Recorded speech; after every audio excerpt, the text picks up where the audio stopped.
یہ دھندا مندہ نہیں، مخلص ہو جاؤ. جیسے میری کلمات ہے ایسی آپ کی کلمات ہیں. میں نے اپنے دوستوں کو بھی یہی تلقین کی.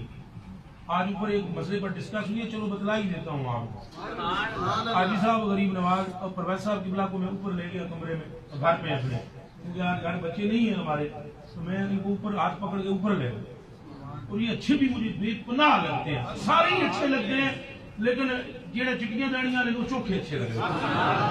تو ان کو پکڑ کے میں لے گیا اوپر. میں نے انہوں نے کہا پانی لینا، تو میں نے دوستوں سے کہا کہ ان کو لے جاؤ کچن میں، منہ پر بیٹھے ہوئے. میں نے کہا کچن میں لے جاؤ اور فریج کھول کے ان کو سامنے کھڑا کر دو، اور جو فروٹ یہ ہاتھ رکھے وہ دو، اور جو پانی پینا چاہے وہ پلاؤ.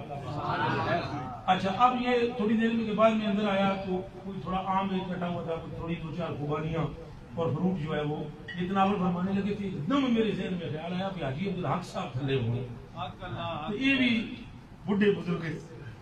تو میں نے ارشی بھائی کو بھیجا کہ جاؤ جا کر یہ حاجی عبدالحق صاحب کو لے آئے. پھر ایک ڈسکس ہونے لگے. وہ ڈسکس یہ تھی، انہوں نے مجھے کہا ارشی بھائی ہے، ان کے نام کے ساتھ لکھا ہوتا ہے خلیفہ اول. میں نے تسلی سے بات سنی ہے، سکون سے، تسلی اور سکون کے ساتھ سننے کے بعد میں نے کہا میری جان آپ پر قربان، ایک بات بتاؤ، آپ کو نیچے سے کون لے کر آیا اوپر؟ انہوں نے کہا ارشی بھائی. میں نے کہا تو شکر کا کلمہ پڑھو، خلیفہ اول تمہاری قدموں کے ہاتھ لگا. پھر اسی طرح میں نے حضرت سے کہا آپ سب اول ہیں، کوئی دوم نہیں ہے.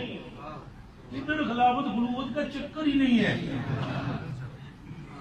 میں تھوڑا جتنیاں نہ نوکر ہو بھائی، تسی سارے اول میں دوم، کوئی چکر مکر نہیں ہے. ادھر خلافت خلوت یہ میری یہ ارشی میری جان ہے، یہ پروفیسر میری جان ہے، یہ عبدالحق میری جان ہے. آپ سارے میری جان ہو، یہاں اول و آخر کا پھیر ہی نہیں ہے. کیڑا پہلا تو کیڑا دوسرا تو کیڑا تیسرا.